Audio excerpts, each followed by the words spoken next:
नमस्कार प्यारे साथियों, कैसे हैं आप लोग। उम्मीद करते हैं कि आप लोग अच्छे होंगे।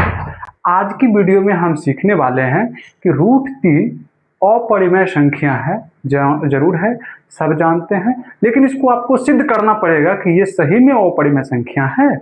और इस तरह के प्रश्न बिहार बोर्ड में कईयों बार पूछे गए हैं।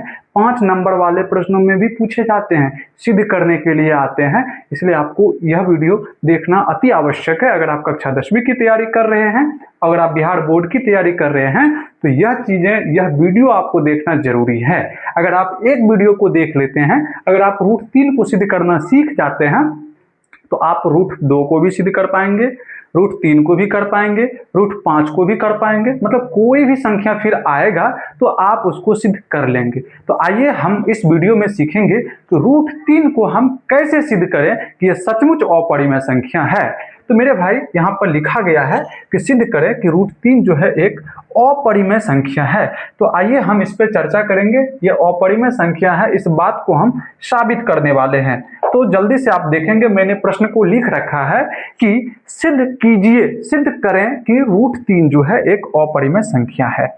सिद्ध करना क्या है कि रूट 3 जो है ना मेरे भाई, ये जो रूट 3 है, ये क्या है, एक अपरिमेय संख्या है। तो जब अपरिमेय संख्या सिद्ध करना है तो हमको इसके विपरीत कुछ मानना पड़ेगा, है ना। हम मान लेते हैं कि रूट 3 जो है अपरिमेय नहीं है, अपितु परिमेय है। और परिमेय को मान करके हम आगे बढ़ेंगे, ठीक है। जैसे जैसे हम आगे बढ़ते जाएंगे बढ़ते जाएंगे बढ़ते जाएंगे, तो अंत में तो हमको परिमेय दिखना चाहिए, क्योंकि हमने परिमेय माना है। लेकिन अंत में रिजल्ट कुछ और दिखेगा, इसीलिए हमारी मान जो है, हमारी कल्पना जो है वो गलत हो जाएगी। जैसे ही परिमेय संख्या मानना मेरा गलत होगा, तो आप भी समझदार हो। यदि मैंने माना कि आप लड़का नहीं हो, तो क्या होगा।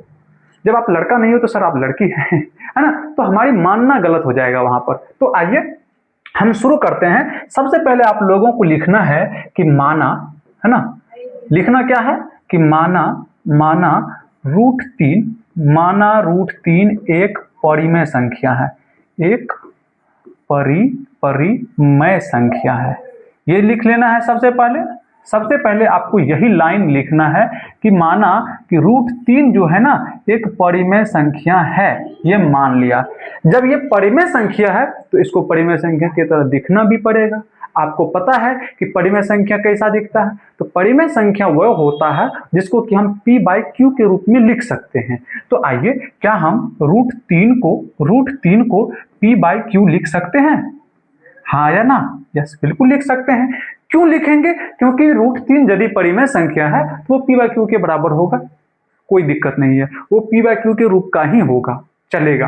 हाँ, तो p/q जो होगा यहाँ पर, हम ये यहाँ पर मान लेते हैं, ये p/q जो होगा ना, ये एक पूर्णांक होगा। हम यहाँ लिख देते हैं कि जहां काहे में चेंज हुआ जी,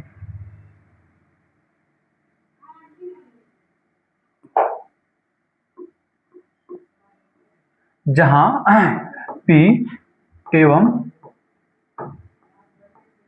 q, जहां p एवं q पूर्णांक है। क्या है? पूर्णांक है। जहां p एवं q पूर्णांक है, राइट। पूर्णांक भी है, और क्या है, जहां p एवं q पूर्णांक है तथा सह अभाज्य है। तथा क्या है? सह अभाज्य है, सह अभाज्य है। तो यही सबसे ज्यादा इंपॉर्टेंट होगा, समझिएगा। यदि ये सह अभाज्य हम इसको कह रहे हैं, यदि हम कह रहे हैं कि p एवं q जो है सह अभाज्य है, तो सह अभाज्य का HCF आता है, HCF आता है 1। क्या आता है? 1 आता है। इसको आप लोग याद रखिएगा, ठीक है। यदि ये p एवं q सह अभाज्य है तो इसका HCF 1 आना चाहिए, अर्थात ये 1 से कटेगा, है ना। तो आगे हम लोग देखते हैं कि आगे क्या निकल के आता है। तो यहां तक हमने लिख दिया। अब यहां से जब हम आगे बढ़ते हैं तो हमें लिखना चाहिए कि दोनों पक्ष में वर्ग करने पर, आइए दोनों पक्षों में हम वर्ग करते हैं, है ना। दोनों पक्षों में वर्ग करने पर, दोनों पक्षों में वर्ग करने पर, आइए हम दोनों पक्ष में अब वर्ग कर रहे हैं। तो एक पक्ष है हमारा रूट 3 और दूसरा पक्ष है हमारा p/q। हमने दोनों पक्षों में वर्ग किया, स्क्वायर लगा देते हैं, लग गया स्क्वायर। जब स्क्वायर लगा देते हैं तो चीजें क्या निकल के आएगी, तो चीजें हमारे पास जो निकल के आने वाली है, √3 का स्क्वायर कर रहे हैं तो 3 आएगा, है ना। p का स्क्वायर करेंगे तो p स्क्वायर ही आएगा, अपॉन q का स्क्वायर करेंगे तो q स्क्वायर ही आएगा। आपको ये समझ में आना चाहिए, ये आ गया। अब देखिए, अब हम क्या करेंगे, 3 के नीचे 1 रहेगा और हम इसको जो है क्रॉस गुना कर लेंगे, कैंची गुना इसको बोलते हैं, क्रॉस गुना इसका कर लेते हैं। जब हम क्रॉस गुना करते हैं तो क्या निकल के आएगा, q में 3 से गुना करिए, 3 को q स्क्वायर में गुना कर रहे हैं तो 3q स्क्वायर आएगा, p स्क्वायर को 1 में गुना कर रहे हैं तो क्या आएगा, क्या आएगा बताइए, यहां से यहां गुना कर रहे हैं तो क्या आएगा, यहां पर आएगा p स्क्वायर, क्या आएगा, p स्क्वायर, राइट। आइए इसको हम नेक्स्ट पेज पे लिखते हैं कि क्या है ये क्या है, 3q स्क्वायर बराबर p स्क्वायर, है ना। क्या आया है, 3p स्क्वायर, p नहीं q है ना, q है ना, 3q स्क्वायर, एक मिनट, 3q स्क्वायर बराबर p स्क्वायर आया है। तो हम क्या करेंगे ना, इस 3 को पक्षांतर करेंगे, बराबर के इस ओर है तो बराबर के उस ओर ले जाते हैं, तो हमारे पास बचेगा q स्क्वायर बराबर p स्क्वायर। ये 3 जो है अब यहाँ आ जाएगा तो इस ओर आएगा तो ये बटे में आ जाएगा, ठीक है। ये हमारे पास निकल के आ गया, हम इसको मान लेते हैं समीकरण 1। क्या मान लेते हैं, समीकरण 1 मान लेते हैं, ठीक है। अब यहाँ पर कुछ भाषा आपको लिखनी है। भाषा आपको क्या लिखनी है, आप देख पा रहे होंगे कि यहाँ 3 जो है p स्क्वायर को विभाजित कर रहा है, 3 जो है p स्क्वायर में भागा लगा रहा है। हम यहाँ पर लिखेंगे, यहाँ पर हम लिखेंगे साथियों कि यहाँ जो है ना, यहाँ जो है क्या है, यहाँ पर p स्क्वायर 3 से विभाज्य है, p स्क्वायर 3 से विभाज्य है।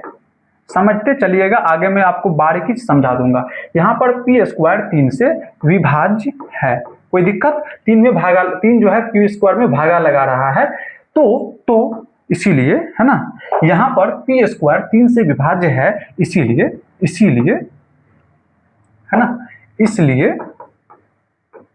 इसलिए क्या होगा, p भी जो है 3 से विभाज्य होगा, p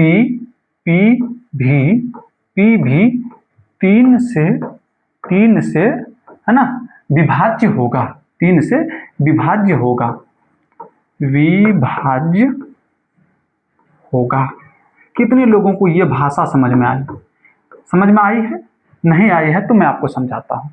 यहाँ क्या है, p स्क्वायर 3 से भागा लगा रहा है। अब समझिए, कोई भी एक स्क्वायर लेते हैं, है ना, हम यहाँ पर रखते हैं 4 का स्क्वायर, सपोज दैट रखिए 4 का स्क्वायर, 4 नहीं 9 रखिए, क्योंकि 9 यहाँ कटेगा ना, इसको हम रखते हैं यहाँ पर 9 स्क्वायर बटे 3। अब समझिएगा, यदि यहाँ पर p नहीं होकर के 9 होता तो 9 स्क्वायर कितना होता है पता है आपको, 9 स्क्वायर होता है 81, अब बटे में है 3, अब 3 से हम 81 को काटेंगे तो 27 तिया 81 आ जाता है, आएगा कि नहीं, 7 21 का 1 हासिल 2, 3 दूनी 6 और 6 2 8, 81 आ जाता है। अब बताइए 9 का स्क्वायर आता था 81 जो 3 से कट रहा है, तो क्या ये 9 जो है ये 3 से नहीं कटेगा, 9 को हम स्क्वायर हटा देते हैं, 3 से काटेंगे तो 3 तिया 9, कटा कि नहीं कटा। यदि किसी संख्या का स्क्वायर देखो यहाँ पर, यदि यहाँ पर p स्क्वायर है, हम p की जगह कोई भी संख्या रखें, जैसे हम रख लेते हैं 10 का स्क्वायर अगर 3 से कट रहा है तो 10 भी 3 से कटेगा, समझ रहे बात को। लेकिन ऐसा नहीं होगा, यहाँ पर p स्क्वायर रखा है तो जो संख्या कटेगा वही ना देंगे जी। और आप लोग ऐसे याद रखिएगा कि जो रूट के अंदर दिया गया है जिसको सिद्ध करना है उसी पर हम लोग चर्चा करेंगे, ठीक है। एग्जाम्पल आप लोगों ने समझ लिया यहाँ पर, राइट। चलिए आगे बढ़ते हैं।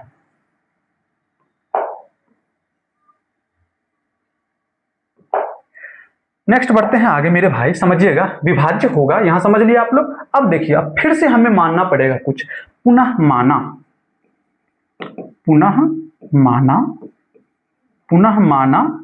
p स्क्वायर बराबर स्क्वायर नहीं रखेंगे, सीधा मानते हैं p बराबर 3m 3m। अब ये 3m क्यों माने हैं? m के जगह हम कुछ भी मान सकते हैं, ABCD या कुछ भी। 3 हम लोग इसीलिए लिखेंगे क्योंकि हम लोग सिद्ध कर रहे हैं 3 को। अगर हम लोग 5 को सिद्ध कर रहे होते तो हम यहाँ पर लिखते 5। अगर हम लोग 2 को सिद्ध कर रहे होंगे तो हम यहाँ लिखेंगे 2। याद रखिएगा, जिस भी अंक को, जिस भी संख्या को आपको सिद्ध करना होगा, अंतिम में आकर वही फिर मानिएगा आप लोग। पुनः माना p बराबर 3m। m इसको हम मान लेते हैं समीकरण 1 था ऊपर में, तो इसको मान लेते हैं समीकरण 2। ठीक है, अब क्या करना है आपको? समीकरण 1 में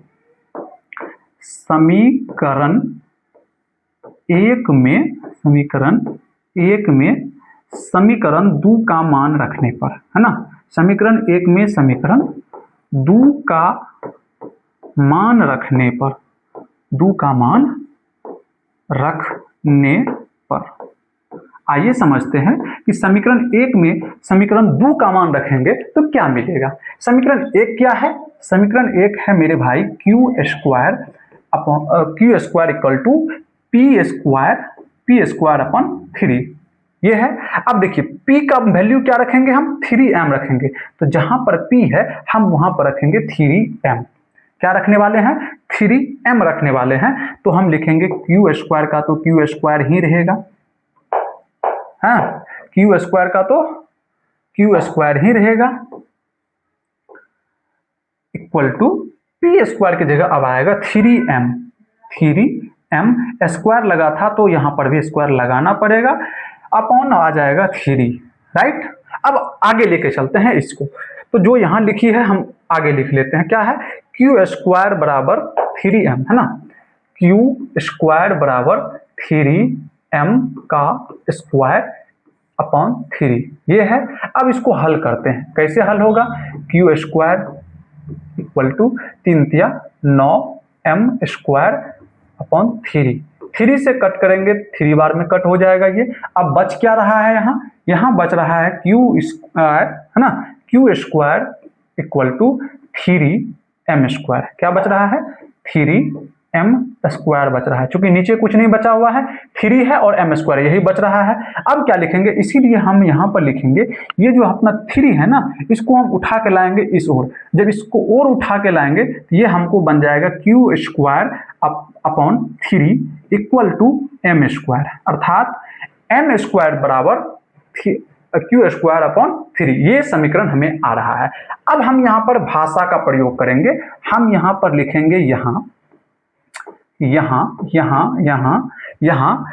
q स्क्वायर 3 से विभाज्य है। यहाँ q स्क्वायर जो है 3 से विभाज्य है, 3 से विभाज्य है। मेन चीज इसमें भाषा है मेरे भाई।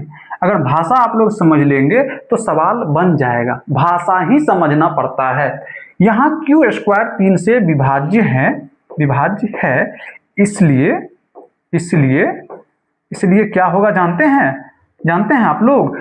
q भी जो है 3 से विभाज्य होगा। q भी 3 से विभाज्य होगा, 3 से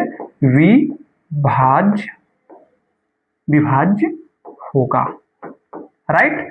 अब आपको समझ में आ गया होगा कि सर हमने जो माना था ये तो उसके विपरीत जा रहा है कि नहीं जा रहा है? हमने माना था कि ये परिमेय संख्या है और ये जो है p और q जो है सअभाज्य, अर्थात इसका मौसो जो आएगा वो 1 आएगा। लेकिन यहाँ क्या देख रहे हैं? p और q जो है यहाँ क्या देखने को मिल रहा है भाई जानते हैं? यहाँ हम अब लिखेंगे, अंतिम भाषा लिखेंगे। यहाँ p एवं q के 3 गुणनखंड है, 3 गुणनखंड है। कितने गुणनखंड है? 3 गुणनखंड है। p एवं q जो है 3 से भी कट रहा है, 3 गुणनखंड है। हमने कहा था कि उसका HCF 1 आएगा, लेकिन ऐसा तो कुछ हुआ नहीं। अतः अंत में हम लिखेंगे अतः हमारी मान्यता गलत हुई। क्या हो गई? गलत हुई। अतः हमारी मान्यता गलत हुई कि √3 एक परिमेय संख्या है। क्या है? एक परिमेय संख्या है। अब आप लोग बताइए, यदि √3 परिमेय संख्या नहीं है तो वो क्या होगा? क्या होगा, क्या होगा? हमारी मान्यता गलत हुई कि √3 जो है परिमेय संख्या है, इसीलिए सिद्ध होता है, सिद्ध होता है, सिद्ध होता है, क्या सिद्ध होगा? सिद्ध होता है सिद्ध होता है कि √3 एक अपरिमेय संख्या है। √3 एक अपरिमेय संख्या है। कोई दिक्कत? समझ में आ गया आप लोग को? यही बातें तो है इसमें, बस भाषा का खेल है साथियों। समझ में आ गई बात है? सबसे पहले हम लोग ये मान के चलेंगे कि √3 जो है एक परिमेय संख्या है। परिमेय संख्या है तो वो p/q के रूप में लिखा जाएगा। p और q जो है कोई पूर्णांक होगा और वो जो है सह अभाज्य होगा। सह अभाज्य होगा इसका मतलब उसका HCF 1 आएगा, उसमें एक गुणनखंड होगा, है ना, सिर्फ और सिर्फ एक गुणनखंड होगा। अब आगे चलते हैं, जब हम मान लिए हैं परिमेय संख्या, अंत में देखते हैं क्या गुणनखंड आता है। तो अंत में देखें कि 3 गुणनखंड आ गया। हमने माना था कि 1 गुणनखंड आएगा, जो हम मान के चले थे वो गलत हो गया ना जी। फिर दोनों पक्ष में हम लोग कर देते हैं वर्ग, दोनों पक्ष में वर्ग करते हैं तो ये स्थिति आती है। इसको लेकर के जब आगे बढ़ते हैं तो यहाँ हमको ये मिलता है कि 3 जो है p² को विभाजित कर रहा है, इसीलिए p भी जो है 3 से विभाज्य होगा। क्यों होगा ये भी मैंने आपको बता दिया। यदि आप 4 के स्क्वायर में 2 से भागा लगा रहे हैं तो 4 भी 2 से कट जाएगा। समझ गए बात को? वही बात है यहाँ पर। तो फिर से हम मानते हैं कि p बराबर 3m, है ना, 3m। समीकरण 1 मान लेते हैं इसको, दूसरा मान लिए इसको। फिर 1 में हम 2 का मान रखे हैं, समीकरण 1 पहले हमने लिखा यहाँ, और 1 में हमने समीकरण 2 का मान यहाँ पर स्थापित कर दिया। जब 2 का मान स्थापित हो गया तब हम आगे बढ़े तो हमारे सामने ऐसी स्थिति आई, हमारे अंत में रिजल्ट निकल के आए q²/3 बराबर m²। ये स्थिति निकल के आई। इससे हमको ये समझ में आया कि 3 जो है q² को विभाजित कर रहा है। जब 3 q² को विभाजित कर सकता है तो 3 जो है q को भी विभाजित करेगा। वही भाषा मैंने यहाँ लिख दिया।